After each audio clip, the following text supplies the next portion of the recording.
This is the President McCormack Podcast with your host, Mark McCormack.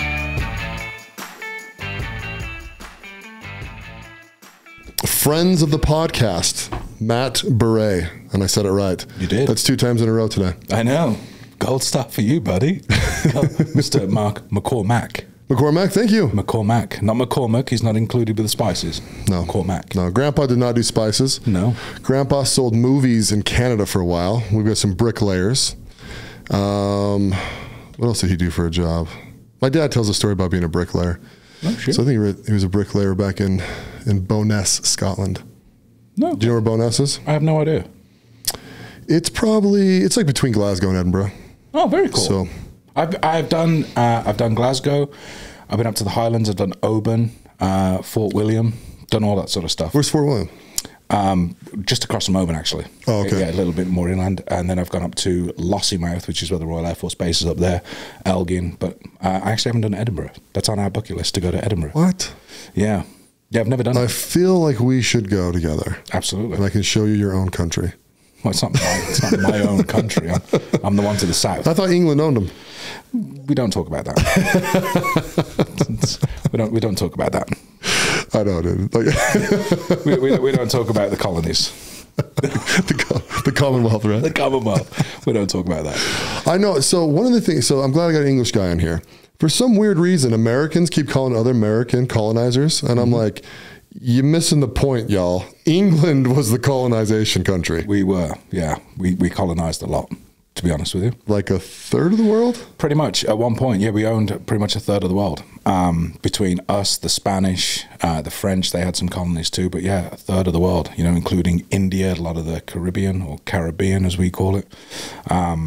Middle East. Yeah, we owned a lot of the world. And then, interestingly so, a lot of the countries were owned like by Spain and the Netherlands or the Dutch, and then we would come in and just take it from them, and then they'd come back and take it from us, and the actual people that own the land was like, okay, who owns us now? Just tell us. Where do the taxes go? Yeah, where are we paying our taxes? Like, who's on our stamp?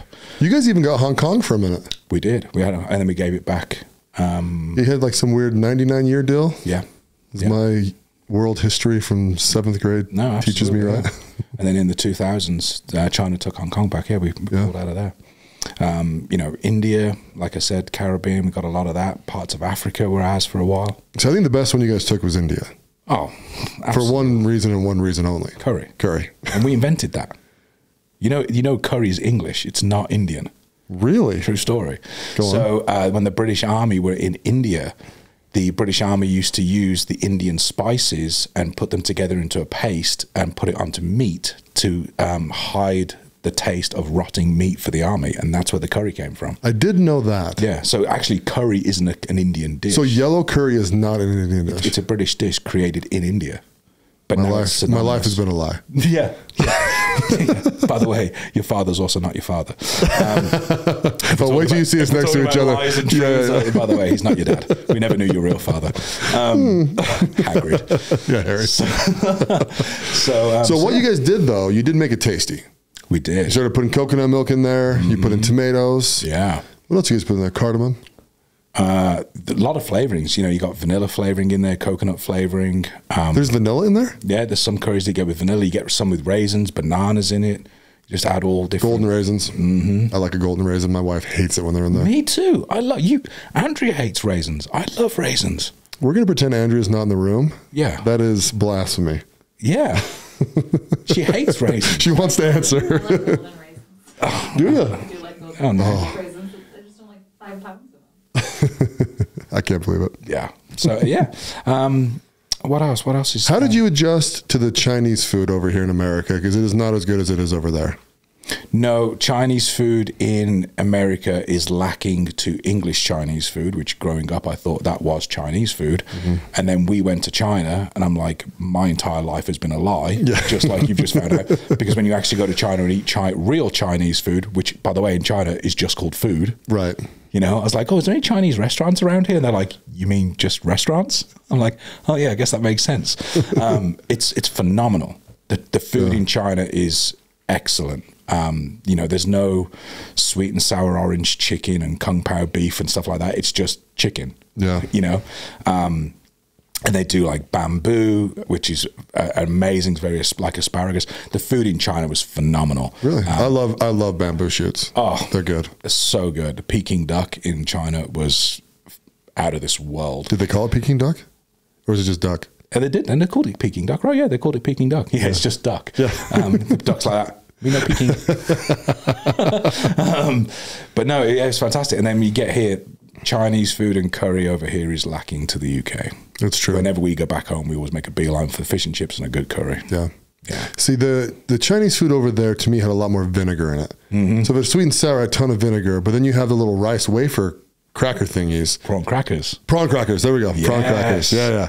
And then you scoop into that and eat those, man. Oh, yes. Oh, dude, you're talking my language. When I came to the States and I went for my first Chinese, and I was like, can I get some prawn crackers? They're like, excuse me? Yeah. I'm like, oh, please don't do this to me. You drink Lipton tea and you don't have prawn crackers? I'm like, what have I done to myself? Googling for the next BA flight home. I'm telling you, I don't think there's one restaurant in the U.S. that has prawn crackers. No. Right? Have you ever found one? Nope. Yeah. Not at all. Not at all. And they're literally like the prawn crackers the following morning, cold, with leftover rice, house fried rice. Nothing better. I'll take your word for that. Nothing I like better. it warm. Nothing better. I'm telling you, from a man of many years of experience. One other thing I loved over there that I can't have over here is they do a curry pizza over there with sweet corn. Now, why do you guys call it sweet corn instead of just corn? Because there's no savory corn. It's all sweet. I have no idea. I don't know. I blame the queen, the late queen. Blame Her Majesty. Yeah, we can blame a lot of things on her now. She can't answer for it. she can't And talk. another thing, I have no idea, actually. That's a really good point. I don't know why it's called sweet corn. I've asked that question a few times over there to blank stares. Yeah. I blame the Jolly Green Giant. It's his fault. The marketing? Yeah, I don't know why. And in fact, I still call it sweet corn over here. Do you? Yeah. I don't think I ever just really call it. Do I ever call it just corn? I'm looking at my wife right now. Russell's in the room. The Midwest sometimes calls it sweet corn, and I think it has something to do with like corn that's raised to just feed livestock, or corn that's raised to For human consumption. So basically, you're just eating cattle food, whereas we're eating, human food. Yeah, our food system over here is well known for not being nutritious. No, really. Yeah. It's basically marketing. It's basically all marketing. What else did I find that was super different over here when I came over? Bacon. Yeah. Ours is way better. You think? Oh, it's not even close. It's strips of pork belly. You think American bacon's better than English bacon? Oh, yeah. Mesquite smoked bacon. Well, I get that, the flavoring, but look at like English bacon's like a very thin pork chop. Yeah, we call it ham. Like over here, it's a rasher. It's like a. Yours isn't even bacon. Is it even fat on there? Oh yeah. You can get streaky, you can get fatty. Yeah. Oh yeah, streaky bacon. Streaky bacon, exactly. So, what else? You guys are so descriptive. Yeah. Yeah. We like to fool people, bring them in. Yeah. And then tea, obviously, was the big thing. Well, like when I first moved in, somebody made me a cup of tea, and it was Lipton. I literally had to choke it down. I was like, "That's not tea." Do they make hot tea, Lipton? They do. Okay. In a tea bag. I've only seen it like in sweet tea. No, you need you need at least 3 Lipton tea bags to make a substantially half decent brew. Oh. Yeah, it's terrible. So for listeners, just go all in. Twinings, just get Earl Grey, English breakfast, screw Lipton. Okay, English breakfast, how would you define it, each component? An English breakfast? Mm-hmm. Okay, you got to have streaky bacon or just regular bacon. I personally don't like them, but you have to have them. Fried mushrooms, 2 pork sausages, 2 fried eggs, sunny side up, a little runny, and then you got to have black pudding. You got to have. I was hoping you were going to say that. You got to have black pudding. Well, what else though? What, do you guys do the scoop of beans? Yep, baked beans. Okay. Yeah, Heinz baked beans, scoop of beans, some fried bread. So basically just a slice of toast, just fried in all the grease from the bacon. Tomatoes? Tomatoes, fried tomatoes, or fried tomatoes. You can add those too. What? Tomatoes.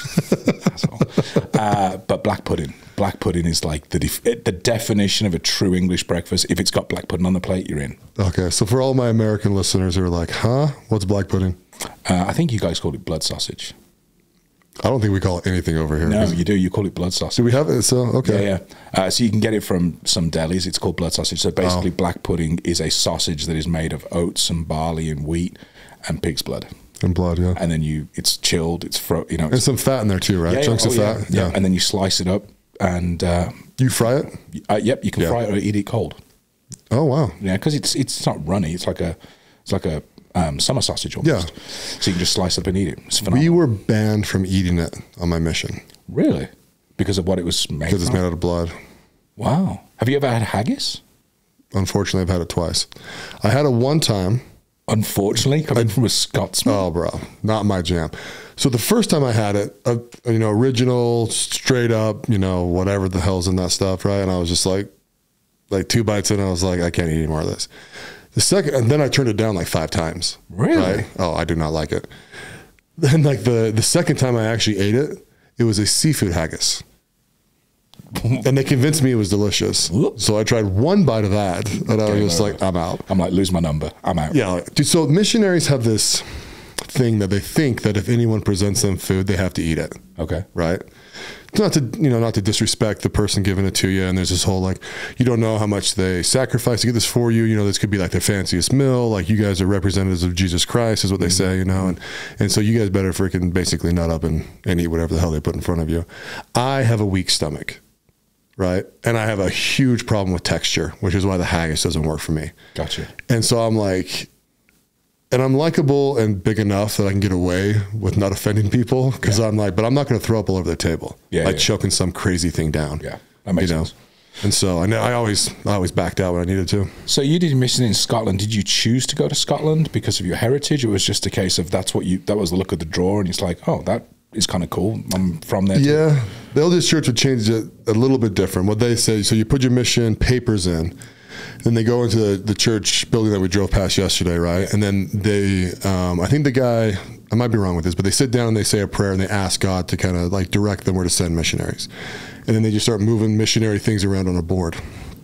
And then 10 days later, you get your call in the mail. If you live in Utah, it takes a couple of days longer if you're outside of Utah. But yeah, 10 days later, you get your call. And yeah, I just said you're called to serve in the Scotland-Edinburgh mission. And I reported to Preston, England for my missionary training. Yeah, Preston very well. So I was in Preston for about 21 days, 22 days. Let's be real. They look at you and they're like, okay, we have a 7-foot-tall ginger guy with Scottish heritage. Where can we send him?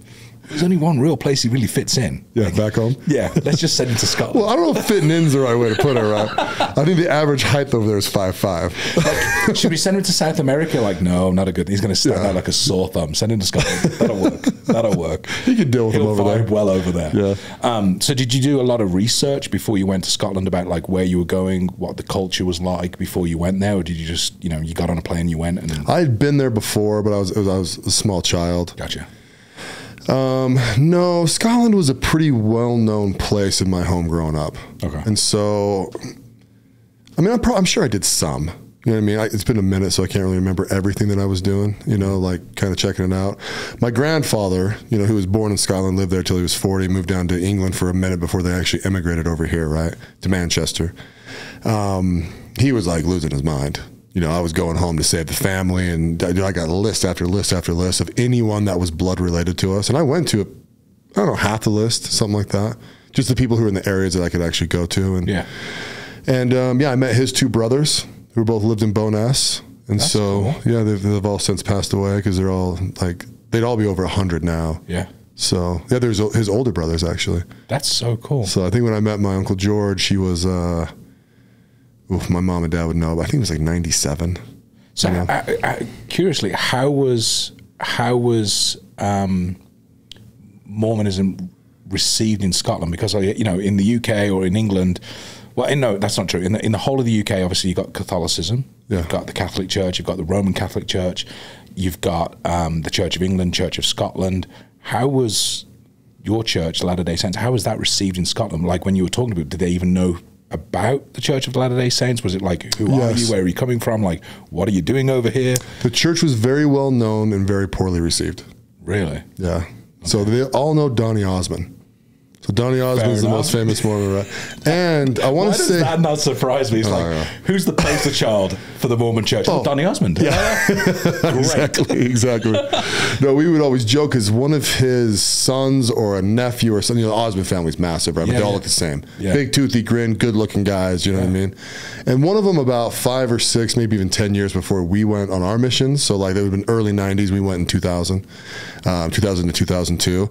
had actually been called to Scotland. And so he was knocking on people's door. Now that bro was getting in the doors, right?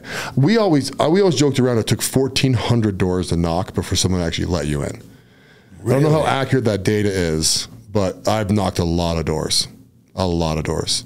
So how was that received in Scotland? Not well. Because I know I have Scottish friends. They're not the most, hospitable or inviting people. Like their general default character is defensive, aggressive, and get out of my face type of people. Yeah. And that's not me being mean to the Scottish because I'm English. Like that's generally who they are. No, they all agree. And I'll be honest with you, English people are like that too. We're not, very welcoming people at times. So how would you've got big shadow, big figure, 7 foot, knocking on the door, hi, would you like to learn more about Jesus? Like, how does that go down? Yeah, it's a lot of no's, 30% F off, you know what I mean? Which, honestly, it set me up for life, right? Like, I got rejected so much in that mission, I just can't get rejected anymore. You can't do it. It's impossible. I don't care. You know what I mean? That's why the door-to-door salesman industry in Utah murders it. Absolutely. Because you come home from your mission, right? And they're like, hey, come sell something. Now you can actually make some money when you knock on that door. Guys are solar. Like, ding. Yeah. Alarm systems, right? Pets control, those are the 2 big ones. Vivint, all that kind of stuff. But So I remember, I got home in December from my mission. I went to college in January. I was probably in college a week or 2, and these guys were like, hey, we want to take you to lunch with this awesome opportunity, blah, blah, blah, blah. And I was less than a month home. I think I got home like the 20th of December, 15th or something in there. And we go and have this lunch at some freaking Market Street or some, whatever, Macaroni Grill. And they're like, yeah, so we're going to get in the doors, we're going to knock doors, and we're going to sell this freaking alarm systems. And I remember looking at those guys like, no way. No way am I doing that. I just did that for 2 years, and it sucked. Yeah. Every day it sucked. So I never did it.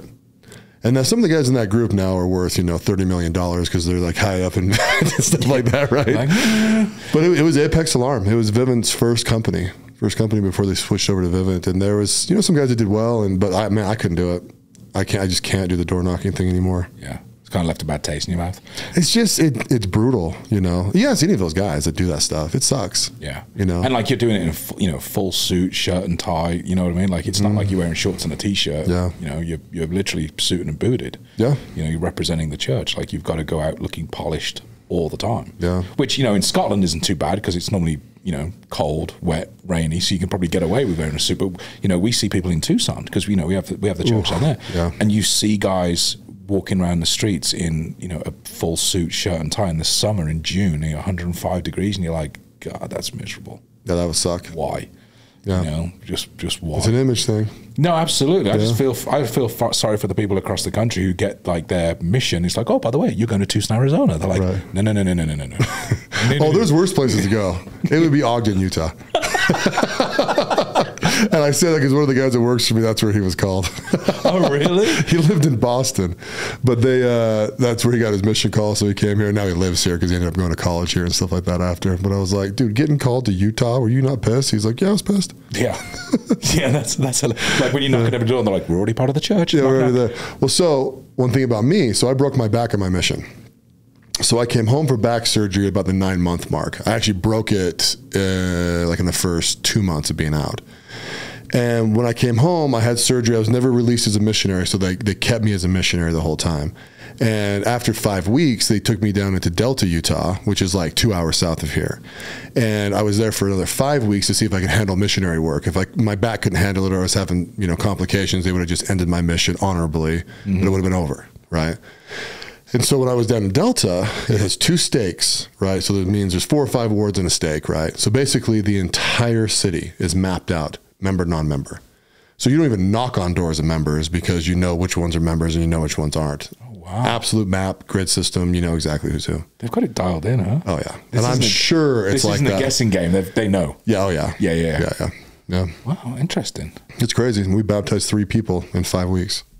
Is there I'm sorry, I'm literally just taking over your entire podcast. I'm like, no, this is the best. Interviewing you. Is there a metric of how many people that you have to bring to the church on your mission, or is it just Yes. just go forth and It's all whoever of you them. bring over is great? It's all of them. It's like every door. You're to get everybody. Yeah. Yeah. I'm assuming, like, from you saying that, there is a metric, like, we need you to get 5, 10, 15, 20, or is it, It was more goal setting. Gotcha. So in fact, when we meet up with Jimmy here in a little while, one of the things that I just love about Jimmy, we have these things called bubble graphs and goals, and that we use in our mission, where you had like this massive planner every like 20 minutes was planned out, right? He still freaking uses that thing. Really? I've seen him pull out a few times, and I'm like, whoa, what is that? And like the first time he told me, I was like, that is crazy, bro. But it makes you hyper efficient. Yeah, right. yeah. Especially with your time. I get why he uses it. Yeah. But he also likes it. It's on him, right? So he can kind of change it, move it, and do different things with it. So we had this little bubble graph. So we wanted to teach a lesson every day. So back when I went, there were 6 lessons, right? And so we wanted to try and teach one lesson every day to somebody, right? So whether we met them on the street or we went to a member's house or something, one lesson, right? And you would have baptism goals, but it'd be like one a month, right? Gotcha. Now, most people baptized one person in 2 years, right? And so where like if you go to Brazil, you're baptizing 20 people a week. Yeah. You know what I mean? It's just different, you know? Yeah, a good friend of mine who is part of the church, his mission was in Brazil. Yeah. And he was like, it was busy. I think at one point there was 35 missions in Brazil. Wow. Yeah, so there's a lot down there. Yeah. Yeah, and I know a lot of people that have gone to South America or different states across the US or to the UK or Europe and stuff like that. But Nazar, he actually lives in St. George. Yeah, he went down to Brazil. And we were talking about that a couple of weeks ago with him when he was in Tucson for dinner, and he was kind of talking about his mission and. He didn't know any Portuguese. He had to like learn the language. Like when you go to Scotland, you just got to try and understand what they're saying. Like it's English, kind of. It's the same kind of words. You're like, you want to punch me? You want to buy me a beer? Like, what are you doing? I joke around that it's the closest thing to learning a language without learning a language. I learned 400 slang terms. You know what I mean? That doesn't surprise me. But it doesn't do anything for me. There's no minor in Scottish at all. Yeah. Yeah, that's hilarious. So it just makes me, like some of the words we were talking about off camera. Yeah, exactly. So I was joking around like slapper is like my favorite word. Oh, she's such a slapper. Now, the fun thing about being an American and having those types of words, right, is you can use them and people are just like, huh? Like that means nothing. You know what I mean? Absolutely. It's like, yeah. I've got a family that used to live in Norway. And, they could speak English, they could speak Norwegian. My cousins, for instance, born and raised in Norway. So they were full-blown Norwegians. So was my aunt. My uncle was actually English who moved over there. So they would have a conversation with each other in Norwegian. But if they got angry with each other, they'd yell at each other in Norwegian, but then swear in English to each other because it didn't mean anything. Right. So they're like, F you in English and then keep on jabbering in Norwegian. And that swear word didn't mean anything. Yeah, it didn't hit as hard. Because it didn't hit as hard because it was a different language. I'm like, that's brilliant. Yeah. And then you think about it, it's like, well, that's like us. That's like us swearing in a different language to somebody else, in Spanish or whatever, calling somebody a Spanish bad word doesn't hit as hard because it's a different language. So the meaning's still there, but it's not like such a big hit. But yeah, Scotland, they're their own culture. It's the best. It's funny. I saw a post on social media the other day, and they were talking to rugby players about what they call a remote control, TV remote. And some people call it the buttons, some people call it the channel changer, some people call it the remote. I was in the military with a guy from Scotland, and we actually shared a room. He called it the doofer. The doofer? Oh, that's a new one. Doofer. I still call the controller the doofer. I'm like, hey, throw me the doofer. Because I lived with this guy for like 12 months, and he'd be like, yeah, Baz, throw us the doofer. Yeah. I'm like, the what? He's like, the doofer. I'm like, point to what you want. Use words, So, use your words. Use your words. Take the marbles out of your mouth and use your words. Yeah. And he also, tennis shoes were called gutties. I've heard that one. Yeah. I'm just going to put on my gutties. I'm like, a lot of people said that, and a lot of people just said tennies. Yeah. Which you probably said that too, right? Tennies. Yeah, tennies and gutties. So yeah, I still call the remote control the doofer. Do you know what a Ned is? A net? If I said there's a bunch of Neds, N-E-D. Probably would have done back in the day, but I don't remember it now. So we call them non-educational delinquents. And what they were, right? They're the kids in the track pants with freaking white shoes, white Adidas, right? And then any jersey, it didn't matter. So in England, we called top. In England, we called them chavs. What does that stand for? It just doesn't have a word. It's just basically, it's a Ned. Oh, okay. You're basically a delinquent. You're hanging on the streets. You got your, you got your tracksuit pants tucked into your socks. Oh yeah. I forgot about that. Wearing your Rockport boots with your windbreaker jacket zipped up. Yeah, they're called chavs. So they're the Neds of England. Yeah. See, the ones that had Celtic jerseys on, those are the ones that you wanted to beat the hell out of. Oh, and then the ones in Ranger jerseys were okay. This is you claiming you're a Rangers fan, huh? No, I'm neither. You want to know my English Premiership team? If you say Man City, I'm walking out right now. Close, Man U. Is it really Man U? It's Man U. Me too. Is it really? No shit. Shut your mouth. No, I'm a Man United fan. Okay, yeah. Absolutely, yeah. So, I mean, David Beckham was my favorite player for a long time, right? So, Absolutely. Ruud van Nistelrooy. Yeah, class of 96, Beg. What's the Irish kid that was on there? Roy Keane. Roy Keane. Legendary. And then Gunnar Solskjaer. Yes. Solskjaer, how do you say his name? Yeah. Freaking love that dude. Class of 96 when you had Nicky Butt, Paul Scholes, the Neville brothers, David Beckham, Ryan Giggs. Yeah, Giggs. Phenomenal. Yeah. Phenomenal. So I became a fan where I knew the players in 2001. So, because I was on my mission by then. But no, my dad, so when my father and his family moved down from Scotland to England, they moved to Manchester. And so they became, it's kind of a funny thing. Some of them are Manchester United fans and other ones are Liverpool fans. Oh, God. Because my one uncle lived... We don't talk to them. So when I went over there with my aunt a few years ago, who lives there, right? I went over there with my parents, but then my aunt was there, right? I was like, you got to take me to Manchester United. And she was like, oh, Mark. Oh, Mark, So I was like, all right. So we roll over there, And I don't know, she's probably like late 50s, maybe. Is she from Liverpool? Oh, yeah. Mark, we're not going to Manchester. Yeah. A lot of phlegm, a lot of spit. Like, I know what you said. I get in the picture and I'm like, hey, come get in a picture with me. She's like, oh, hell no. You know what I mean? She's like, I will never get in a picture with the stadium in the background. I'm like, seriously? I'm like, your American nephew's here? And she's like, nope. Wow. Absolutely not. So I was like, so it's like me and my parents, like taking pictures, and she's just like there. The theater of dreams. Oh, man. I know. Old Trafford, theater of dreams. I know. I need to go. I want to go bad. That's amazing. There was no games when I was there, so we were just standing outside the stadium. We went to the... See, I knew I liked you, but now I like you even more. Dude, I have 2 Man United jerseys at my house. Really? I didn't see that. At least 2, yeah. Yeah. Okay, yeah. we can be true friends now. Yeah, I even have an English jersey. Because one of my English buddies sent me a national top with my name on it. Yeah. See? Yeah. We're meant to be. We're kindred spirits. Exactly. What's your American football team? It's the Raiders. It's the Raiders. I thought they were a college team. The Raiders? They play like that. Oh, I can't be a fan of the Raiders. I can't be a diehard fan of the Raiders. They just made too many stupid mistakes. But I do have season tickets there, so I'm locked in for another 28 seasons. 28 seasons? 28. When I got season tickets... That's how desperate the Raiders are for fans. They're like, you can buy a ticket for 28 seasons. No. And it'll only cost you 1 season's worth. No, so in America, in the United States, the capital of the world, when the new stadiums go up, what they do is they do a PLA agreement, so a professional licensing agreement. Okay. And so you actually have to license the seat from the stadium. It's how they help build the stadiums. Gotcha. So you have to pay that fee, and that buys the 2 seats for you, and then you got to buy tickets every year. Gotcha. And so and that's a 30-year lease. You're locked in for 30 years. Yeah, but you want to be though, right? But what if the Raiders leave? So are you locked into the stadium or locked into the team? The stadium, probably, technically. Because teams move around all the time. So what if the Raiders were to leave and another team was to come in? Let's say the Chargers move to I'm sure Vegas. it's on page 150 of my contract that I did not read. Up to 149. Yeah, yeah. I'm done now. I was like, screw it. I didn't read a word in it. They sent it to me. I just clicked yes. DocuSign. Just trust what we're saying. Just sign here. Click, click, click. So they announced the move, right, from Oakland to Las Vegas years ago, right? And so I jumped online right when they announced it, and it's like, hey, put $100 in and lock your spot in. So I just, boom, hit it, And literally, I don't know, 4 years, 5 years later, right, I get a call. Right. And they're like, hey, Mark, you're on the list. We've got like 1,200 seats left. And, these are the kind of the sections that they're in. And I was like, I want to get like 6 tickets, but I want them like up at the top. I just want top. And they're like, oh, those are already sold. I'm like, what do you mean? I'm like, in any places where there's 4 tickets? And they're like, no. And no, there's 2 spots where there's 4 tickets. Right. Because it's not that cool having only 2 tickets. You want to take some people. Right.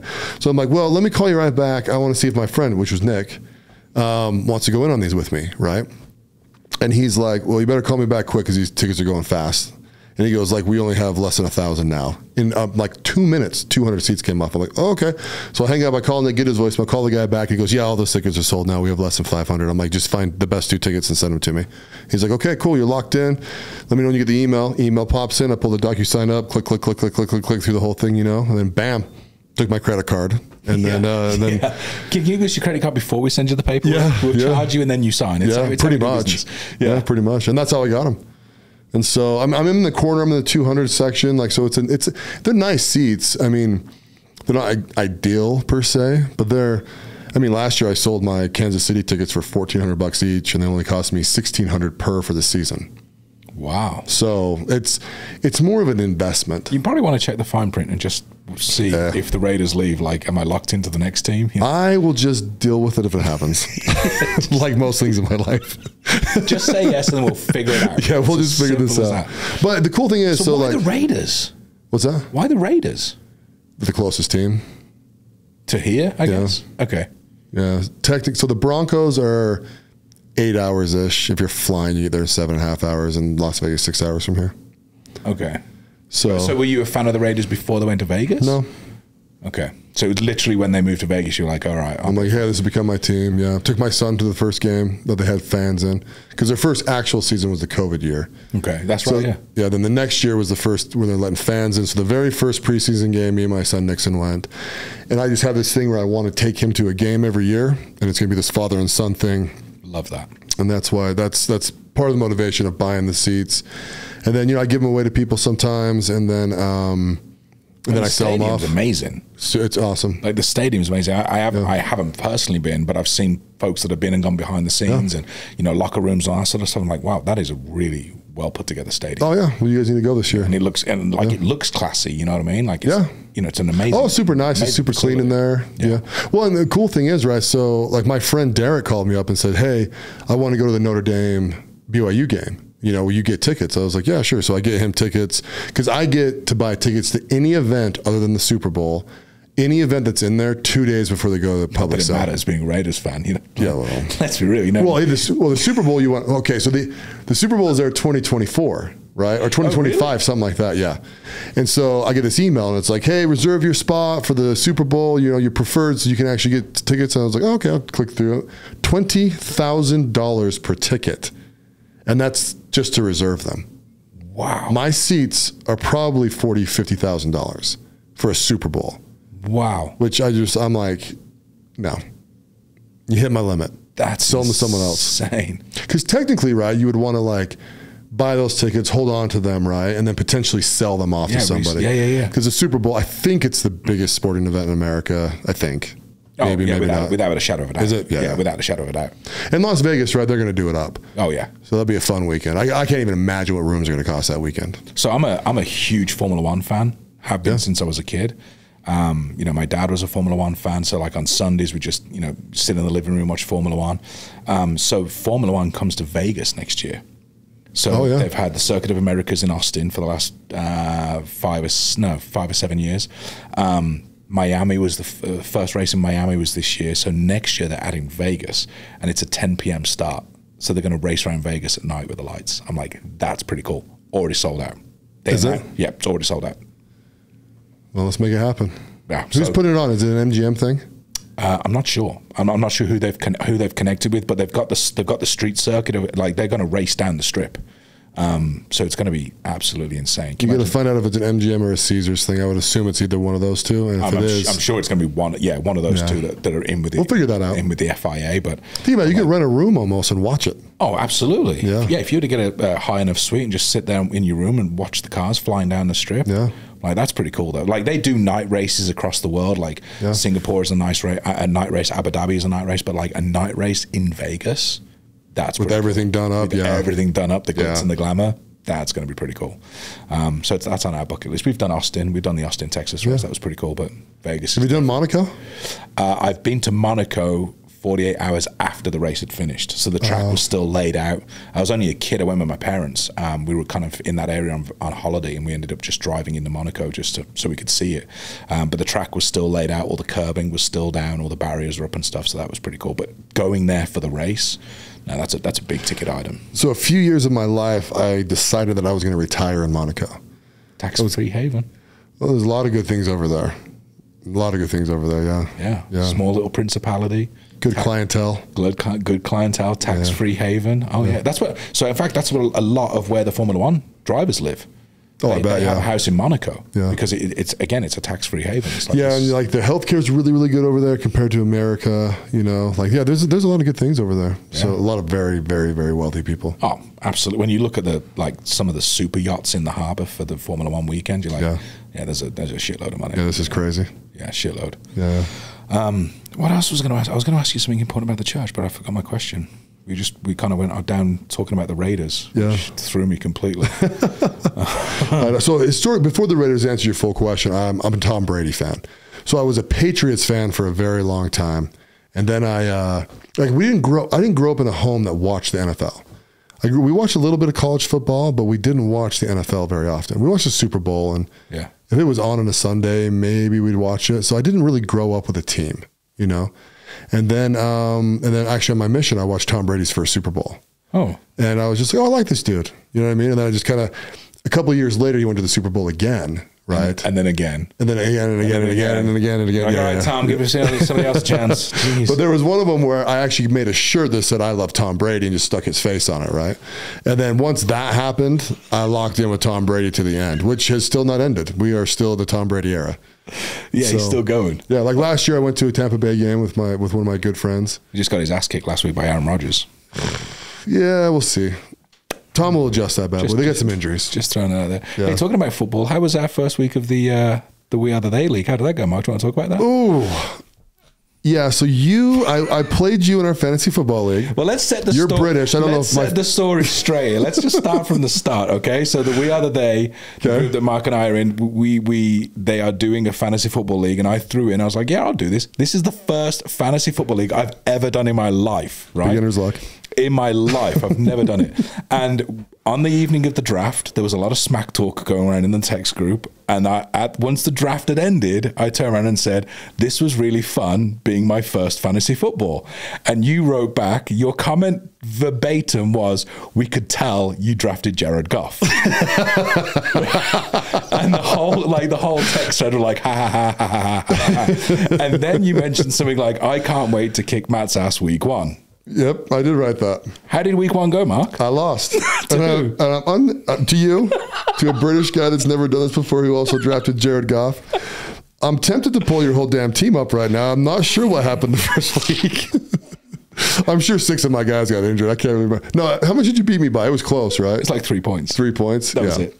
I actually lost week 2 and I lost week 3, but I don't give a shit. I don't care. I'll happily come in 12th now. You're like BYU. You're just going to win one game a year to be happy, right? I literally said on the Monday after that week 1, I was on 10 to hooks the entire weekend. And Andrew's like, what's wrong with you? I'm like, I'm checking the Watt scores. And she's like, why? I'm like, because I'm really close to beating Mark. She's like, get out of here. So once I was like an anxious cat that entire weekend checking the scores. And then once it was done, I was like, I'm retiring. I'm done. I'm pulling out of the league. I'm surprised you don't have a shirt with our freaking Yahoo score on it. I am literally a winning football league manager right now. I'm retiring at the top. Well, there's no better job than managing a fantasy football team. Not a fantasy football team, an imaginary football team. It's stressful. I never knew this. I've never. Have you made one move though? Have you dropped anybody? Have you traded for anybody? No, I did, because when I looked at the league on Wednesday last week, I noticed one of my little players had SUSP next. And I was like, I wonder what that means. So I clicked it. And he was like suspended. I was like, oh god, I have to draft this. I got to sub this guy out. Wait, who was it? I don't know his name. I don't even know who he is. But it was like one of my WRs, my wide receivers apparently. And he gets a lot of points every week. Did someone pick that guy up? No, I just benched him. You benched him. I just benched him. I didn't draft him.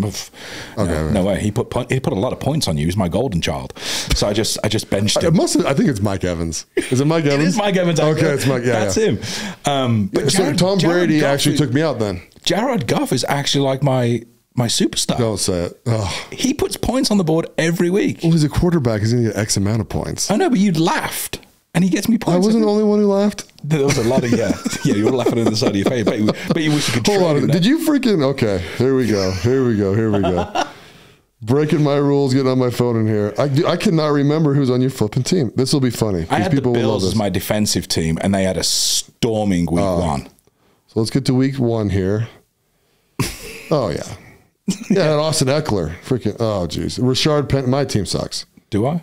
No, I do. Oh. I was upset. So let's see here. So, oh, dude, you got Lamar Jackson. And do I? And you had, do you even know who Lamar Jackson is? No. Okay, this is fun. So in the middle of the draft, like, because it tells you how many minutes until your pick, and I was like, okay, I have a tight end slot to fill. So I would literally Google best tight end for fantasy football, and then it would give me like a 1 to 10 rating of who to draft in a fantasy football league, and I'd go through the list and see if they were still available or not. Yeah. And if they were available, I was picking them. I have no idea who these people are. So you, Like zero idea. So one of the things I did that was bad is I drafted Cordell Patterson and I did not play him. Oh, I had Dak Prescott. So Dak Prescott got hurt like in the first quarter. Yeah. So he got me 5 points. Rashard Penny got me 7. I just got destroyed. Devontae Parker. I'm not going to hold it against you. Yes, you will, and you should. Listen, when I talk shit, I want stuff held against me. I ain't talking shit for fun. I may have a t-shirt made. You should have a t-shirt made. Yeah. Put my face on going, Mark's sad face. Now, just because I was an absolute superstar of football doesn't mean that I can manage a team very well. I literally had to Google the rules of fantasy football. I had to Google some of the positions. I'm like, I know what a wide receiver is and a tight end, but I'm like, what's this QWRT? I'm like, what's that position? Oh, the flex spots. And then I realized it's a flex spot. It's actually 4 different positions. It's not one position. Yeah. I'm like, who's this guy? Like the Swiss Army knife of American football. He can play every position. Now, do you have a team? An American football team? Green Bay. Why? Because I'm married to a woman from Wisconsin. Oh, is that her team? Mm-hmm. Yeah. So, fun story. My cousin, who's one of my best friends, right? His grandfather played for Green Bay. So his family, coming down from his dad's side, our moms or sisters, they are fanatical Green Bay fans. Like stock owning, they love Green Bay. Really? They go to a game every year somewhere. Wow. The whole family, yeah. I've always liked Green Bay. I'm a very soft Green Bay fan. Like I follow Green Bay. Like I cheer for Green Bay. If Green Bay are on a Sunday, I'll put it on in the background and watch the game. But I'm not like. See, I wish you were a super fan because I could be like, what do you think about Jordan Love and that wasted pick? Almost a Super Bowl blown pick. Yeah. See, I'm not that much of a super fan. And you don't even know who Jordan Love is, do you? No. Yeah. I know Aaron Rodgers. Yeah. I know Clay Matthews, who doesn't even play for Green Bay. Knew Clay Matthews. Who's now retired and doesn't even play for Green Bay anymore. He went off to the San Diego Chargers and then he's retired. Yeah. And what's the other one? Jordy Nelson. Doesn't even play for Green Bay anymore. Knew him. I'm not even sure he's in the NFL. I don't think he is either. Yeah. Let's just put it this way. I just like Aaron Rodgers. Okay, let's just go with Aaron Rodgers. With his little discount double check. A little bitchy attitude sometimes. I actually love Aaron Rodgers. I like him on and off the And I field. like this whole Nicolas Cage vibe he's got going on right now.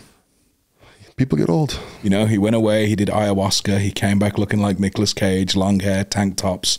Yeah, all right, I'm digging this. I just want to see a mushroom tattoo on him somewhere. You know what I mean? Or like a vine. But now he's like wearing like the beaded neck, like the long beaded necklace. Is he? Oh yeah, he's literally like this. Apparently, this whole ayahuasca journey he went on was like life changing for him. Yeah. Well, I think it is for everybody.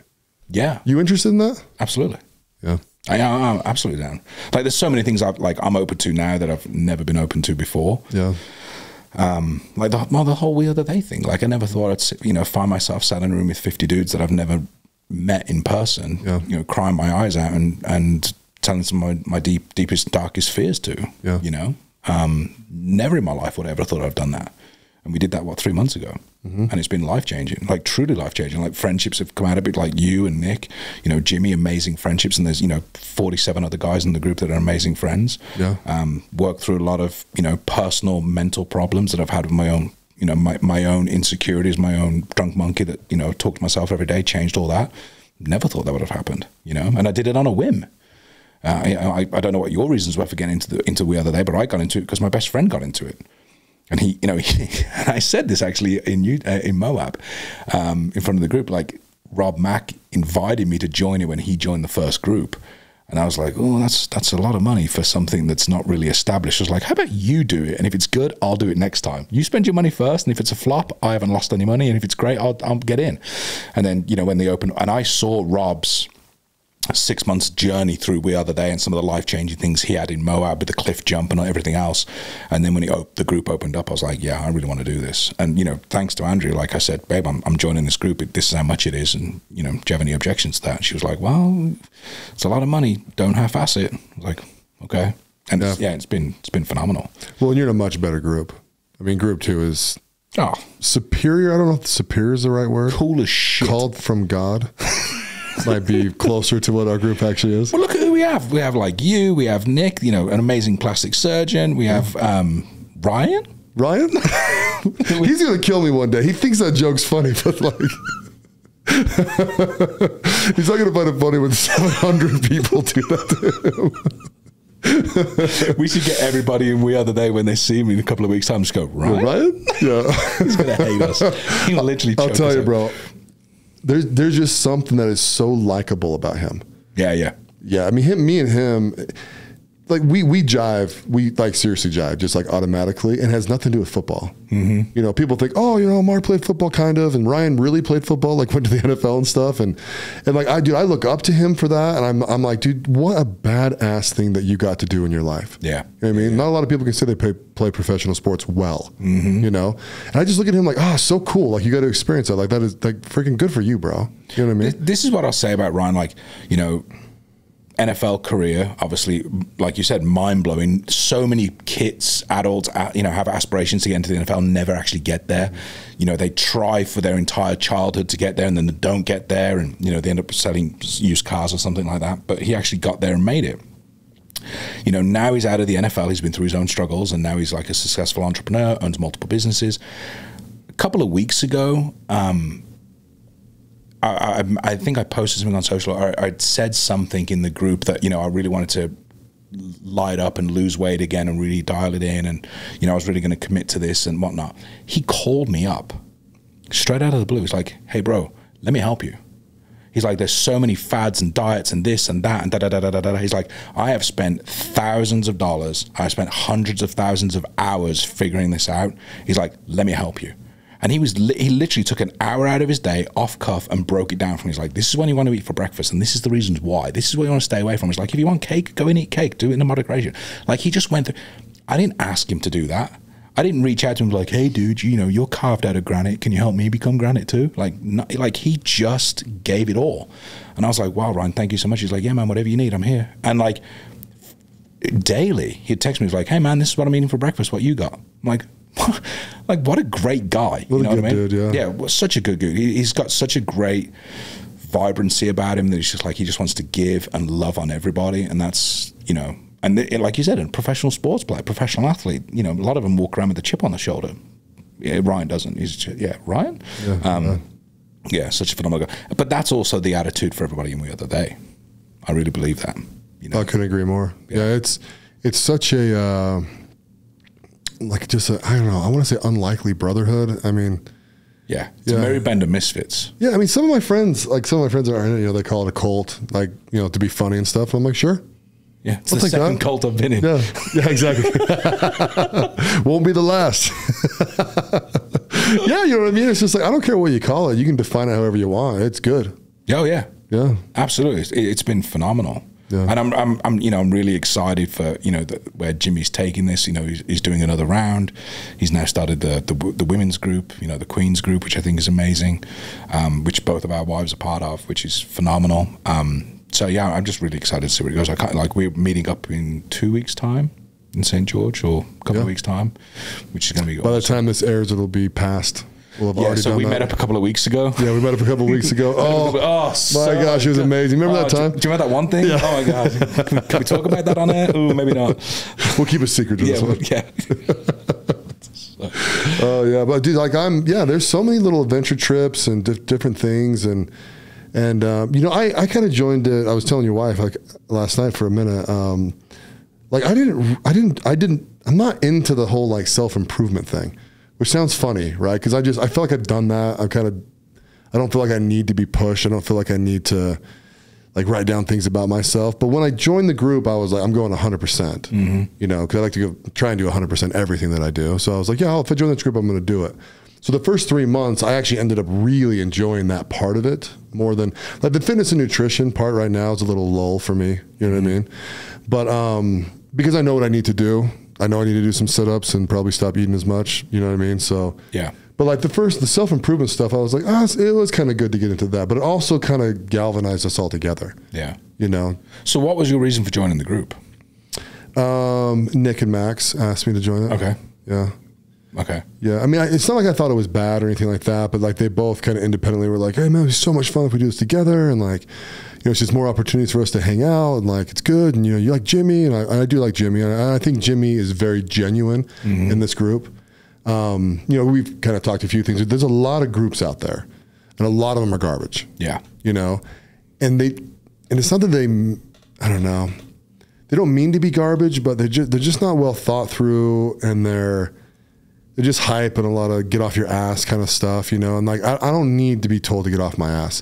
I want to either create relationships with people or learn new things. And those are the two things that are interesting to me. So. Yeah. Yeah. And you know what was interesting was in that weekend in Moab, you know, obviously Jimmy was there for the entire weekend. It wasn't a case of like, Jimmy's the leader, he's going to stand up, he's going to preach, and he's going to say, oh yeah, I've been through my struggles, and you know, this is how we need to move forward. Like, he was raw and real, you know, and some of the stuff he was telling us about his past, like he was in tears saying it. And like, and at that point, like you get emotionally invested in Jimmy. And the crazy thing is he's already emotionally invested in you, and he doesn't even know you yet. You know, but he's already emotionally invested in it. So when you have your breakthroughs too, like the guy's crying with you, and I'm like, dude, why are you crying? Like, I'm the one that's snot bubbling over here. Why are you snot bubbling? He's like, I'm crying because you're crying. Yeah. You know, it's that. There's such an emotional connection, and that was like when I was having a couple of my breakthroughs in that weekend. There were guys in the group who hadn't got around to talking to you. They just came up and hugged me, and I was like, wow, like there was nothing more powerful than I needed that. They knew I needed it, and they weren't afraid to do it. So if I remember right, on your jump, when you came up from the cliff, you were bawling, right? Oh yeah, crying my eyes out. What were your thoughts? Freedom, a lot of it. So I'd written down, so for many years, I've had a problem with self-worth, feeling worthless. And, you know, on that day before, we had to write down, you know, a list about our things that we, you know, didn't like about ourselves that we wanted to leave behind. And so a lot of things on that list for me was like, you know, I feel worthless. One of the things I wrote down was that if I wasn't here, would I be missed? And so I wanted to change that mentality about myself of like that I am worthy, I am loved, and I'm meant to be here. And so when I got to the edge of the cliff, you know, I'd kind of got that affirmation going through my mind that I am loved, I am worthy, I'm meant to be, I am loved, I am worthy, I'm meant to be here. And when you get to the edge of the cliff and he just stood out the way and he's like, okay. But before I got out the way, he goes, why are you jumping? And I was like, because I'm loved, I'm worthy, I'm meant to be here. And he went, prove it. And I was like, son of a bitch, there's no backing out now. So when I jumped and I was just, you know the experience, you're just falling. And then all of a sudden that rope just catches you and you're just swinging into freedom. And it was deathly quiet. And that's when it got me. That's when it hit me. I was like, I've done it. I've done it. I am loved. I am worthy. I'm meant to be here. I mean, I just got up to the top. You know, everybody just celebrates you doing it, and I lost my shit. I just started sobbing. I was like, that's the turning point. And quite honestly, since that turning point, I haven't told myself one single day since then that I'm not loved, I'm not worthy, I'm not meant to be here. Every day I tell myself I'm loved, I'm worthy, I'm meant to be here. And it's been, you know, going back to chatting about Ryan, like, you know, I'm a big dude. I could lose, you know, probably a good 30, 40 pounds and be in phenomenal shape. And Ryan said to me that weekend, the night of the jump actually, he goes, you know, you want to lose some weight? And he goes, do you love the way you look? And I was like, no, dude, I absolutely hate the way I look. And he goes, that's the wrong answer. He goes, it doesn't matter whether you're fat or whether you're skinny. He goes, you need to love the way you look right now. He's like, go stand in the mirror, take off your clothes and love yourself. And he goes, yeah, okay, you're overweight, you're a little flabby around the middle, and you got some soft spots. He goes, but love that, dude. You can change it. He says, the great thing is you got all your arms, you got your limbs, you got your lungs, you got your eyes. He's like, you're in great, you know, you've got all your, you know, all the attributes. He goes, just love yourself no matter what the shape is, and then change it. Show your body you love yourself by changing it. And I was like, wow. I was like, okay. So now I've, you know, yeah, I'm still overweight and I'm working on it, but I don't hate the way I look. I love the fact that I have the ability to change it. And I haven't told myself since that I'm not worthy, I'm not loved, or I'm not meant to be here. That's exactly how I feel about it. Yeah. I love my body. Yeah. You know? Absolutely. Yeah. But yeah, the whole weekend was really impactful for me. The whole jump, just doing the sessions and talking through stuff. What really was impactful too is writing down that list of things that make you great, and then having somebody else read it back to you, and you're like, wow, that is pretty cool. Sounds actually. different. Yeah, it sounds a little different, and that's pretty cool. So yeah, I'm fully committed to the whole group. Even if the group was to stop now, my life's been changed. Yeah. And we're only 6 months in. Yeah. Yeah, it's going to be great. It's a lot of fun. It's a lot of good stuff. You were doing some crying too there, but I feel it wasn't because you had a breakthrough. I feel like it was just because you're still alive after you jumped. Yeah. Was I crying? There was. I think that you may have just got a little wind in your eyes. That's why. Oh, your eyes were a little watery. But when you came back off that cliff, yeah, there was some tears in your eyes. Yeah. I think it was a case of I'm still alive. Yeah.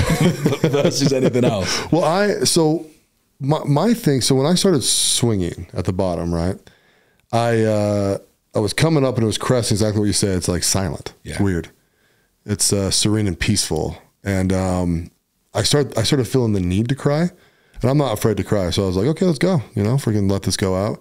And as I started cresting to the top, I actually just said out loud, I'm proud of you. And then I started coming back. No tears, no sadness, not sadness, but I didn't cry at all. And I just remember thinking like, that is odd. I've never said that out loud in my entire life. Mm-hmm. Like, cause who says that? Mm-hmm. I'm proud of you. You know what I mean? Yeah. And so so when I came up, so when, you get, motored up, like that's what I was thinking, then I remember like just hugging everybody and thinking and yeah, I mean, that's why I was wondering if I actually looked like I was crying. I might have not even paid attention to it, to be honest. Yeah. Because I was just so focused on audibly saying, I'm proud of you. And I, Andrew will attest to this. I don't cry. Can you remember the last time I've ever cried publicly or even in private at home? I generally don't cry. That when my grandmother passed away a couple of months ago, I sobbed. She was my only grandparent. I sobbed for a long time. So I'd probably say in our time of being married together, the amount of times I've cried, you could probably get on one hand.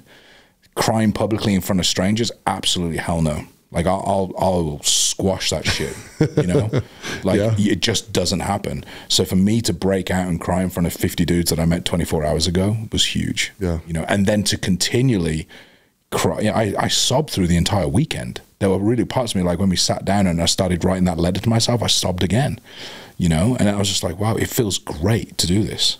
Because, you look around the room and there's you and there's people like Ryan and there's other guys in the group that are like, they're sobbing too. And I'm like, I'm not alone. Putting 50 men in a room and having them literally be at their weakest point, all of you crying and zero judgment, you don't find that anywhere. And that's why I think what Jimmy's built is fantastic. Yeah. And now, quite honestly, besides my grandmother passing away, I haven't had a reason to cry over anything. But if I had, I'll do it. Yeah. I wouldn't care where I was in the middle of, the grocery store, at home on the couch with Andrew. I'll cry. I'm good. So here's a question that I don't think a lot of guys have talked about yet, and maybe it's a little premature, but do you think that how joining We Are the They, going through the calls that we've had what, 5 months of calls, 6 months of calls, something like that? 6 months of calls, yeah. Has that affected your career? Is there a direct correlation into your career yet? Yes, absolutely. How so? I think I'm more open. I feel like I don't need to veil the true me or the true emotional state of me. I can be more emotional and open with my clients. Like, I've had clients in the past that have become widowed, and it's a case of, I understand what you're going through. I'm sorry. And, you kind of try and keep that brave professional face, and, they're crying because their husband's just passed away and they've got to sell the home. And you're like, it's, they're there. It's okay. We'll go through this together. I have no problem crying with you. If you want to, if you're going through a divorce or you're widowed, well, shit, I'll sit there and cry with you. Like, it's okay. We'll go through this together. And I also think there's just been an open up, the gates have opened to have a deeper connection with people, a more meaningful, deeper connection that establishes a better business connection, but more of a personal connection. And we were talking about this, the other day, yesterday, in fact, when you were saying, like, listen, if you can build rapport and have a really great connection with somebody personally, it doesn't matter what you're selling or what you're peddling, they'll buy it because they've bought you. And I think since We Are the They, and joining the group and through all the calls and learning more about myself, I've had imposter syndrome where I've gone to a listing appointment and, it's a really expensive house. And I'm like, shit, I'm not the guy for this. Like, oh my God, like they're going to see straight through me that this is the most expensive house I've ever listed. And like, I've had that. And I've sat there in the driveway and I'm not worthy. Like I should, why am I calling these people? They're just going to say no. And it's easier not to call them. And, I've been doing real estate 5 years and they're probably going to want somebody who's been doing it 10 years. I'm not good enough. I'm like, screw that, dude. Like, pick up the freaking phone. You are good enough. And so it really has changed my business. I'm not afraid to step through any door now. And I never have in the back of my mind that I'm not good enough. I had a funny intention going down to Moab. So 50 guys, right? And I remember I think I was talking to Max about this and probably Nick too. But I remember I'm like, guys, listen, I'm going to go down there. I'm going to grab the 10 top fucking dudes, right? And those are the ones I'm going to roll with. The rest of the guys that want to, like be shy or sheepish, like I'm not dealing with that. You know what I mean? Like I just had this, I don't know, I just wanted to grab like the elite out of the group and just like almost subgroup it, right? And it was weird. I changed my mind in like 3 minutes, right? Because I'm used to going into groups where you have guys that like have imposter syndrome, but it's like debilitating. You know what I mean? And it's like, bro, I have the ability to empathize with you and to like want to help you kind of run with me.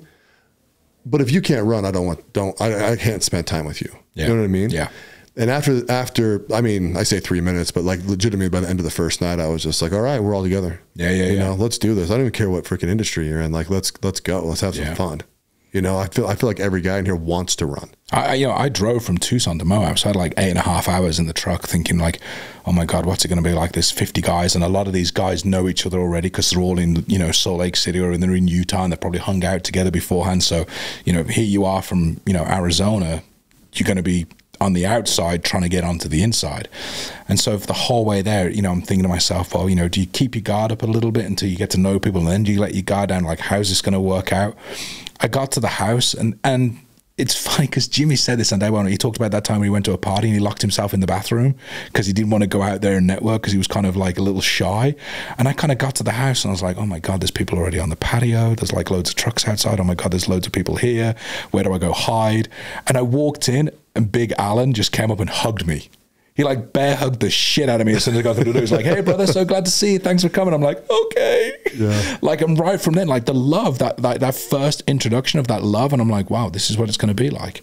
Yeah. And it was like, yeah, go get a bedroom. Doesn't matter who you're with. Come downstairs, get drinks. Everyone's just bullshitting and chatting. I'm like, this is really cool.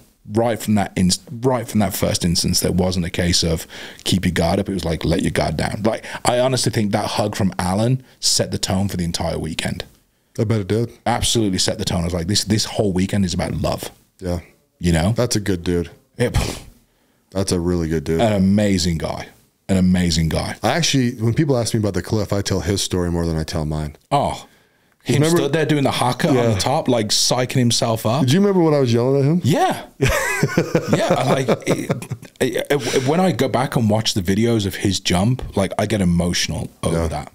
I really get emotional over that, especially, because he'd shared his story with several people only the night before. And like that jump meant everything to him and to us. And, out of the 50 of us that jumped, like all 49 of us were on the cliff edge waiting for Alan to jump and cheering for him to jump. Yeah. The others that jumped, there were other little groups getting food and getting drink and in the shade and whatever. But all 49 of us were on the edge of that cliff waiting for him to do it. And all 49 of us were there to cheer, like literally hug him when he got up to the top. It was insane, Such a great guy. Yeah, but he set the tone for the entire weekend. Just that big freaking Polynesian bear hug. Yeah. I was like, man, this is awesome. This is awesome. Awesome, dude. Yeah, so we get to do it.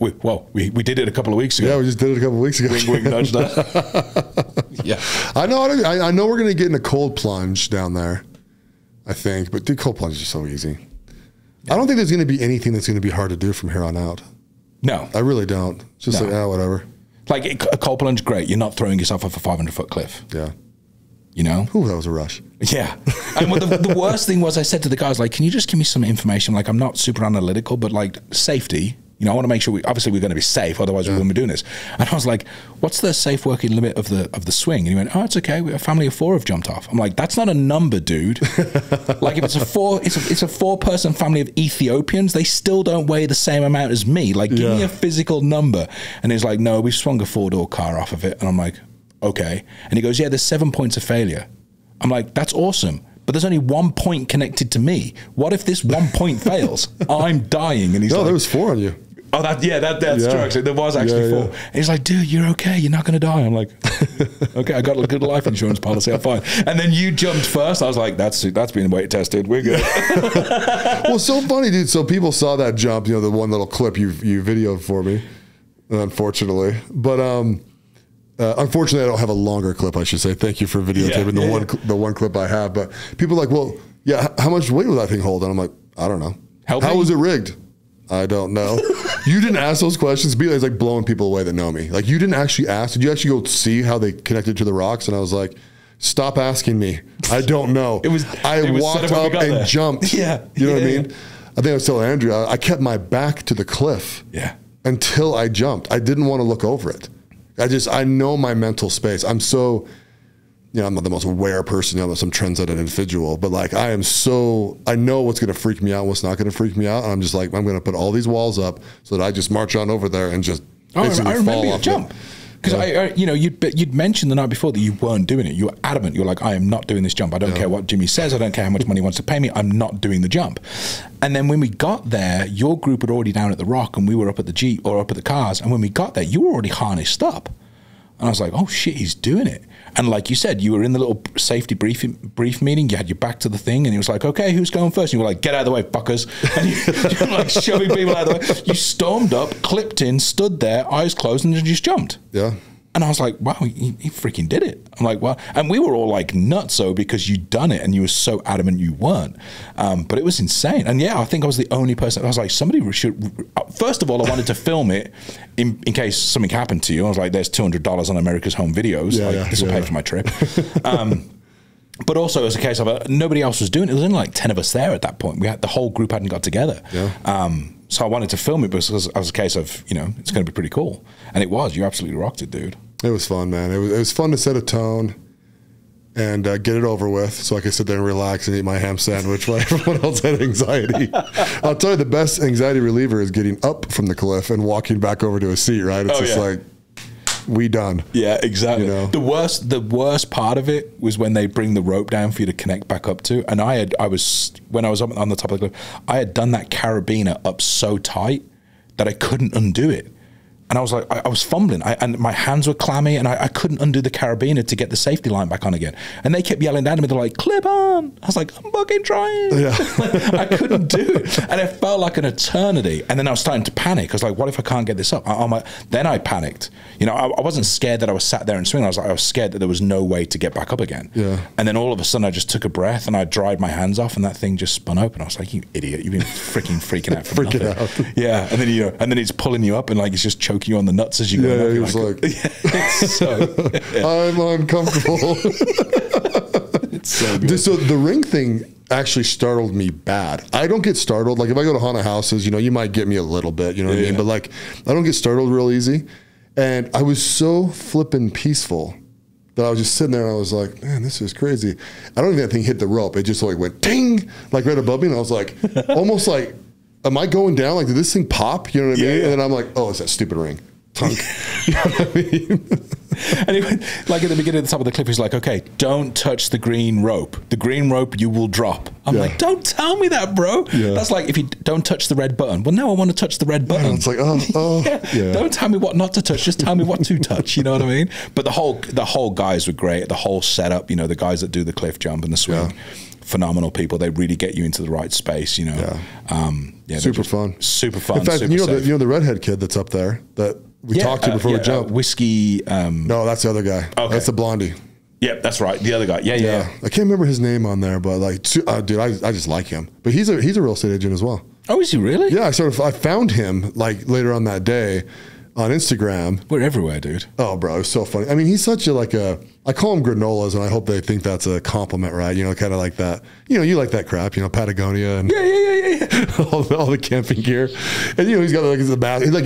He's out there a lot, right? Yeah. And then I saw his like real estate stuff, and I was like, bro, he's like in his suit with his hair all pulled back. I was like, dude, you live 2 lives, You live two major You lives. have ADD, sir. You have ADD. Yeah. There's two split personalities. What is wrong with you? No, that's the guy that actually clipped us in. Yeah. Yeah, the blue hoodie on. Yeah. Yeah. No, super cool guy. Yeah, they all were. You know, just phenomenal event. Yeah. So yeah, I'm excited. Cold plunge, not bothered about. Yeah. I'm It's excited. 3 minutes. Ugh, Yeah, whatever. Jimmy throws at us, I'm like, I'm in. Yeah. It can't be any worse than what we've already done. And you know, Dakota actually mentioned this before we came on. He's like, "What are you looking forward to most at the next event?" And I said, "You know what? It's actually connecting deeper with everybody there. Like the first event, you get to learn names and where you're from, where do you live, what are your struggles, you know, how can we support each other. But now after 6 months, the second trip, it's like I already know you." And I already know your demons, and I know you're working on it, and now I just want to connect deeper, and that's what I'm really excited about this trip, is that much level, deeper connection. And like you said, you can't get around and meet all 50 people. Like I probably met 30 people, there's probably 20 people I haven't, you know, I know them by name, know them by face, but I don't know their story. Yeah. So making deeper connection with them too. I think the next trip, I think life is going to be infinitely better with the 50 people we have now as brothers. Yeah. And I think kind of what I was going to earlier, I think we just run faster and faster and faster as a group every time we get together. Oh yeah. See, we had the Olympic thing that you weren't at, and that was another opportunity to spend a lot of good quality time with people in a competition setting, which was actually a lot of fun. Yeah. Dude, and our team beat their freaking A in the ground. Well, they You know what I mean? cheated, didn't they? They cheated. Oh, absolutely. Oh, wow. Well, when we say they, Jimmy's going to be furious with us. It was Jimmy. You've been changing the rules of stuff. Jimmy did? Yeah. You know, but like, Little whatever. favoritism. Yeah. The problem with me, I didn't go to the night stuff, but I was already planning on not going to the night stuff because I went to a concert, right? And I guess they changed the rules on a couple things in there. We ended up losing by one event. But like going into the night, it was almost like it was impossible to lose. You know what I mean? Like we had a tug of war, a dodgeball, I think, and Pickleball, like no, that was in the morning. Oh, dude, was it? pickleball, dude, Max and Jake Smoked took them. care of business, Smoked bro. them. 11-0, 11-0, 11-0. It was just like, they didn't stand a chance. It would have been like us playing against Roger Federer. So what you're telling me is that Jimmy has a little group favoritism? No, I think Jimmy was trying to get a point across. I don't know. We're gonna have to ask him. I don't really. I haven't told him. I'm really speculating. We'll put him on the spot. Jimmy, which group do you like most? Us or them? Yeah, let's put him on the spot. I'll put him on He'll the lie to us. No, I know you will. Like, Jimmy, you're out of integrity, Jimmy. Yeah, you're out of integrity if you can't tell us which one you like the best. Yeah, I like that. Yeah. We can lay him up over that. Get him on the spot. So good. Yeah, so good. Now, so the last group was doing the military training, and since you're a prior military guy, how excited are you for that in like 6 more months or whenever the crap we do that? Yeah, really excited. Do you think waterboarding's that big a deal? No, if you can control your mental state. You know, if you go into it, you know, again, my buddy Rob just did it. Rob took time the night before to like Google waterboarding and like ways to defeat waterboarding, you know? So he Like hold your breath? like, exactly, like don't breathe it in. But then I also know some of the guys like completely freaked out, and that's natural. Like you literally, you know, are potentially breathing in water and drowning yourself. I think if you can control your mental state, know you're in a safe place. Like if this was happening overseas and you weren't in a safe, controlled environment, yeah, you'd absolutely crap your pants. But you know, Jimmy's not going to let anything happen to you. Like it's done by professionals. So if you can just control your mental state, but there's no doubt about it. Like when you've got that, you know, towel over your face and water's being poured on you, your heart rate is going to go up. There's going to be a little bit of fear, but you're in a safe setting. So I think it's going to really allow people to push themselves to get past their level of comfort and step into that, you know, get comfortable with being uncomfortable. Yeah, which is huge. And I think that's why Jimmy's doing. Did you do any of that kind of training when you were in the Army? No, I've never done. Was it the Army? Was Royal it Air Force? Royal Air Force. Yeah, I've never done waterboarding. We don't do that in the UK. Any of that kind of stuff? We don't do that kind of thing in the Royal Air Force. No, we drink tea. We drink tea, don't you know? Yes. I can't do an accent, man. I'm like want to do it so bad right now. We don't dig in. We check in. Can be very gentleman about it. Yeah, we're very gentleman. We just give each other. So what's the hardest thing you did in training? Do you guys do like a hell week and all that kind of stuff when you first started? No, not at all. So in the Royal Air Force, our basic training is very basic. You know, learning how to march and establishing your own personal hygiene and making sure you wash every day, and ironing and marching and all that sort of stuff. It's not very rigorous at all. There's a lot of physical ed because you obviously have to be physically fit. But then one of the hardest things for me in the military was I'm not very academically smart. Like, I hate math. Well, that's not true. I don't hate math. I'm just not very good at math. And I was an engineer. So all of like nearly 2 years of technical training was like physics, math, theory and all this sort of stuff. And I was like, wow, I'm really struggling. And what made it even worse was, and again, it came back down to the self-worth thing. On day one, classroom one of 2 years of technical training, the instructor stood in the front of the room and was like, I can guarantee you now there's 12 of you on this course and 6 of you aren't going to be here in 2 years' time, and you'll be one of them. And just happened to point at me. And I'm like, oh shit, he already knows. I was one of 6 that graduated. But I have to give compliments and accolades to the guys on the course. Like, they would know that I was struggling, and I had strengths in other areas. The physical aspect of things, like physically servicing an aircraft, I excelled at. The theory behind it and the mathematical part of it, I struggled with. And the guys in the group, we all knew each other's strengths and weaknesses. Okay, you suck at math, and we've got a math day tomorrow. Like, let me show you how to get through this. But then the other side of it, on the physical side of it, it's like, okay, you're really struggling with like the 7-point check around an aircraft. Let me help and teach you how to get through that 7-point check. So that was really the toughest part for me. Everything else physically, I deployed 5 times. The prep for deployment, I just vibed with it. Yeah. Going down the range, doing, tactical assaults and stuff like that. I freaking loved it. It was like playing, G.I. Joe, for real. There was some challenging. Getting gassed isn't fun. Getting CS gassed, going in the gas chamber, is not fun. It stings, it burns, you choke, you vomit, your eyes are streaming, there's snot coming out of it's disgusting. And it lasts for like probably a good 45 minutes after you come out the chamber. Like, your skin is burning. Did they give you something for that? No, they just basically tell you to rinse off with cold water and not rub your eyes. That's a good deal. Yeah, they're like, stand into the wind so the wind will blow the gas off the face. And I'm like, standing into the wind hurts even more, sir. The wind is affecting the burning. If I want you to give me an opinion, I'll give you one. Yeah, I will give you my opinion. But no, that was really the most toughest thing was the gas chamber. We had to do that every 6 to 12 months. So here's a little bit of an odd question, and I've never been able to ask someone this. Is the American military superior to all of the militaries? That's actually a really great question, one that I've not thought of. I would say in size and power, yes. The US has way more funds to be able to buy way more ships and tanks and planes and a ridiculous amount of money. Are they superior as in the quality of their training? I don't think so. I think the training between the British military, the American military, other nations in Europe, I think the training is pretty standard and they're of a good equal footing. But what about the elite groups? Like our SEAL Team 6, right? Like they're kind of celebrating for taking out Bin Laden. So right? I would say the Navy SEALs and the British SAS and SBS, I would say they're at equal footing. Very similar. And they are the best in the world. No shadow of a doubt. The SAS have been around since the 40s and 50s. They started at the back end of the Second World War. Their training is brutal. But then you look at the SEAL training, buds and, sitting in the ocean and, waves rolling over you. It's completely different to the SAS training. Like the SAS will literally put you in the middle of the Brecon Beacons in the UK in the winter where it's snow on the ground and it's minus degrees. And they're like, okay, you got 20 hours to get 35 miles, go. Right. You're like, okay, and they're like, oh, by the way, here's a compass. This is where you need to be in 20 hours. Go. And you're carrying a 60-pound pack and a weapon over hills in freezing temperatures. Like that. It's a whole different mentality. But are they all mentally superior strong? Absolutely. Yeah. Absolutely. So I don't think, you hear it all the time. Well, then SEALs are better than the SAS. SAS are better than the SEALs. Americans are better than British. I think we're all of equal footing. It's just you guys have a lot more money behind you.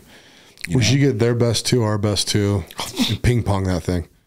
Winner takes all. Jeez, it'd be amazing. It would be amazing. I wonder if does being allies, is that part of it, you think? Because do the militaries trade training secrets? I'm assuming. Oh, yeah. And we trade equipment too. Like the Royal Air Force, they phased out the Harrier aircraft and the Tornado aircraft, and then they brought in the F-22 Raptor, which is an American aircraft. So now the Royal Air Force has the F-22 Raptor, and that's that's what lands on our aircraft carriers. That's an American aircraft. Yeah. And in fact, the US Air Force, the US Marine Corps, and the Royal Air Force and the Royal Navy all cross-train each other. So being allies is huge. We have American weapon systems. Systems that I worked on in the UK for our aircraft were built and developed in the UK and then in the US and then partnered with the UK company. So there's a lot of back and forwards, you know, all the time. I will say too, in the British military, there's a limited amount of equipment. Like when I deployed to Afghanistan, like you Americans, all of you had superior equipment, superior body armor, superior helmets. You know, you got the Oakley sunglasses, and you know, you had everything you could have asked for. You know, in the British military, there was a case of, well, you know, we've only got 20 versions of the best body armor. We've got to give it to these 20 guys, and you guys have to wear the second version. You know, there was a lot of that. Yeah. When I deployed to Iraq, the Iraq and Afghanistan, to be honest with you, when I was in Kandahar, you know, there was a Starbucks coffee, there was a Timmy Hortons coffee shop, which was phenomenal. Like, you're in the middle of the desert, there's a Timmy Hortons, there's a Pizza Hut, there's a Subway. You know, the Americans just bought everything. And in fact, I ended up sharing a room with an American who was on a 12-month deployment, and I was on the back end of a 6-month deployment. I ended up sharing a room with this American, and he rocked up and he put like his Xbox and his TV with him and all this sort of stuff. And I'm like, dude, like all I'd got was like one of those mini little DVD players. And I was watching, we called them jingly DVDs. You buy them from the jingly market, and they're just badly recorded videos of somebody in a cinema that's recorded it on like a really tiny flip camera, and they were selling it for like $5 a DVD. So I'm watching these like jingly movies, and like this guy rocks up with like 150 DVD collection, a DVD player, and Xbox, and I'm like, what the hell, bro? He's like, oh yeah, we're American, man, we do this everywhere. I'm like, shit, okay. You know, We're a little bougie here. You go to your chow hall and you've got all the protein bars, and you've got the Rip It energy drinks, and you've got the beef jerky, and you know, we've barely got tomato ketchup. Yeah. You know, so it's all a wealth thing. It's all a money thing. But yeah. But putting the best against the best, yeah, I think that'd be great. Yeah. No, that's cool. Well, we're allies, so we never have to go against each other. I'm assuming you guys would be our first and last ally, right? I think so. I think we've got a really very, very deep, tight connection there. I think it started around about, 1776, something like that. Yeah, that's when your guys' opinions stopped mattering. It was a tactical retreat. We're going to try this. So many people said it to me all the time, like, oh my God, we kicked your ass. I'm like, listen, you didn't kick our ass. It was a tactical retreat. When you know you're losing, you tactically retreat. We tactically retreated. Fair enough. I saw this TikTok where, you know, King George, is he the third? The King George III. King George III, the new King George III. Oh, no, our new king? The new King one. Charles III. Oh, Charles, that's right. King George III was the mad king that basically My bad. lost America. Yeah, Charles. Yeah, my boy King Charles. Charles III. He's given a speech, right? I think it was at his mom's funeral, at the Queen's funeral. But then he said, then some guy like dubs it over, right? And he goes, all right, here's a new tyrannical shit that I'm going to put in America, you bastards, you've been free for far too long, we're taking you back. And then he just starts going down all this stuff. Dude, it had me in stitches, dude. I have a T-shirt that I wear every 4th of July that says Happy Treason Day, you ungrateful colonials. And I wear it every 4th of, and I've worn that through Vegas on 4th of July. Have you? Some people find it hilarious and they point it out, they're like, oh, very funny. And some people are like, what are you saying, bro? You want to go? You want to go at it? I'm like, oh, God, get out of here. Oh, don't worry. Anyone under 30 doesn't even understand what it means. Doesn't get it. 1776 tactical retreat. We don't like to talk about it. And let's be honest, if we continue to own America like we owned a third of the world for a long time, like we'd have nowhere to go on vacation. Right. You know, you never have Disneyland. So it's actually good that we gave it back to you. Yeah, gave it back to us. You've done a pretty good job of maintaining it for the meantime. You know, we're willing to step back in at any time you want. Yeah, we can just step back in. You know, give you some hierarchy. Wasn't it crazy? We got all wound up over about 1% tax increase. You know, that's all it took. I know, 1%. Yeah. And now look where we're at. Yeah, I don't even. Yeah, ouch. I don't even know what the hell it is anymore. You're welcome. Yeah. Hell, maybe going back to England might be a good idea. Hey, I'm just We'll just tax the shit out of Canada and Australia, right? And just oh yeah, lower taxes here. Sure, we'll join. Yeah, Canadians like, what's that all about? Yeah, more taxes. What's that all about? The Australians like a flaming galah. Yeah. Canada's a weird place, man. I mean, you guys own them. We do. Well, and, yeah, they're a territory. I don't even know how it works. They're part of the Commonwealth. Yeah. Does that mean you own them? Yeah. We just don't like to say that. Yeah, it's a little unpolitical. It's not very nice. It's not very polite. Not very polite. So yeah, it's just part of the Commonwealth. Then you guys slam a bunch of French people in there. I thought you guys don't like the French. Mm-hmm. Can I plead the fifth not being a citizen? Can I say that? Hey, as soon as you become a citizen, you can join my side of this and start talking shit on English people. There's not. I love France. It's a beautiful country, steeped in history. Okay. And that's where I'll leave it. Yeah. cheese-eating surrender monkeys. What? Did I say They do that? have good food there. They have amazing food. Like good food, good macaroons, good bread, Oh, croissants. little, How you say that? little Croissants? croissant, little French baguette. Oh, you can't beat that. You can't beat that. Brie cheese, can't beat that. But when I went to Paris, They're just a walkover. Let's put it that way. They're Just a little walkover. they're a little easy to. you have a train that goes straight there We do. through the channel. Yeah, that we do. Is that London to Paris? Is it straight? Yep, London, St Pancras, right through to Paris Gare du Nord. Yep, it's about what, an hour, babe? I think. Yeah, about an hour. Oh, it's only an hour? Yeah. Oh, wow. Yeah. Way quick. Yeah, that thing flies. Speed train then?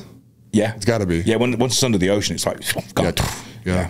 Yeah, Cool. it's about an hour, literally from central London to central Paris, about an hour. I'll tell you though, so I drove from Belgium down to Paris That's a beautiful drive. till you hit Paris. Yeah, Paris. Yeah, Dude, northwest Paris Around the is periphery. scary. it's crazy. Like I thought Detroit was bad. I mean, you know what I mean? It's like Fafala crazy. Yeah, you don't want to go. Yeah, you don't want to go there. When we went last year, we literally got the train into Paris, and then we just bussed around and got the metro and stuff. Yeah, you don't want to drive. I'll tell you, I could spend 5 days at the Louvre. Oh, Dude. we spent one full day there, and we literally did like a third of it, or less than a third of it. And Well, the Mona Lisa, right? Totally disappointing. Right? it's very small. It's like a postage stamp. I had to beat off, like, like a whole bunch of Asian people to get to the front. You have to beat off Asians. They're all like 4 foot tall, and you're 7'9". Well, I mean, there's tons of them. It's like a sea. You got to swim on in there, swam over there, took freaking selfies of myself. All these Asians like, big giant. We take such a big giant. Oh, they love me. They just kind of hang on a limb every now and again, and shake one off, So when we went to China, I literally had about 4 or 5 people come up to me, and I'm a little overweight, I got a little belly on me. They come up to me and go, "Oh, happy Buddha." I rub my belly. I was like, I swear to God, if one more China person rubs this belly and calls me happy Buddha, I'm going to kill that son of a bitch. But it's okay, because they'd go up to Andrea and they'd call her the blonde panda. And I was like, they were obsessed with Andrea's hair because she's blonde. Sure. They don't have that. So they would come up and like we'd be stood in line to go see it, and they'd run their fingers through the back of her hair. And we were like, well, what the fuck are they doing? Like, this is weird. I feel weird. And the tour guide turned around and he goes, what? He goes, when you come to China, you want to see panda because you have panda in America. And we're like, yeah. And he goes, so when China people see you blonde panda, we not see you before. I was like, I think he just called you a panda, love. How are you going to take that? And she's like, I don't know what the hell to do. Most people love pandas, I think, right? And then somebody called me a happy Buddha, and she's like, happy Buddha. That's better. Yeah, that's way better. Yeah. So I was happy Buddha for 10 days. Yeah. I'm okay with it. It'll be fun when I finally make it to China. It's not real high on my list. I do want to do the wall. Did that. But outside of that, I'm like, I'm going to stick out like a sore thumb. You will. Absolutely. But Beijing, seeing the Imperial Palace, seeing the Temple of Heaven, doing the Great Wall, is breathtaking. The history is just unbelievable. Yeah. But when we went there, we only saw the good side of China. And that's because it was a guided tour. You're only going to see the good side of the shit, right? That's all you want to see. Anyways. But however, we did get to see the original kind of, I don't want to call them slums, but they are slums. We've got like 6 families living in one building using shared bathrooms. We did get to see that, and you're like, okay, this is the real side of Beijing that you didn't see in the Olympics. Yeah. So that was very interesting. And then we went down to Shanghai, and that is a phenomenal city. At night on the river, the buildings just lit up. It was stunning. It was really stunning. So you got to go. You'll stand out. Here's the real deal. I stand out in America. You know what I mean? True. Like, I'm not really like the guy that doesn't stand out. Like, I'm 6'2", and Andrea said to me the other day, she goes, Jesus Christ, baby, it makes you look small. I'm like, I know. I know, we were in the store, right? Like, I was just like, normal. oh, he's a tall guy or he's a big guy? I feel normal. And then people are like, so what are you doing in Pakistan? I'm like, well, my bodyguard's over there. Pointing at you like, yeah, don't piss off my bodyguard. He gets you. I feel like a normal person. Yeah. Well, hey, man, we got to wrap it up. All right, thank you. So to wrap it up, though, I want your best 2 minutes of advice.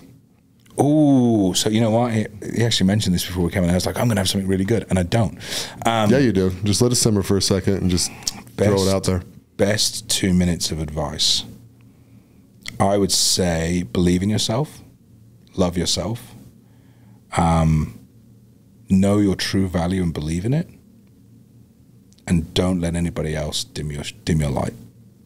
Don't let anybody else tell you can't achieve something or do something or you're not good enough. Because quite honestly, fuck them. You are. That's what I've learned in the last 6 months. Amen, brother. Yeah. Thanks for coming on the podcast. Absolutely, man. Thank you for having me. It's been a blast. Thanks for listening to the President McCormack Podcast. Brought to you by McCormack Foundation, Saxton Fund, ADP Lemco, and Professional Floor Systems. Make sure you subscribe to the podcast and keep up with Mark on Instagram @President McCormack.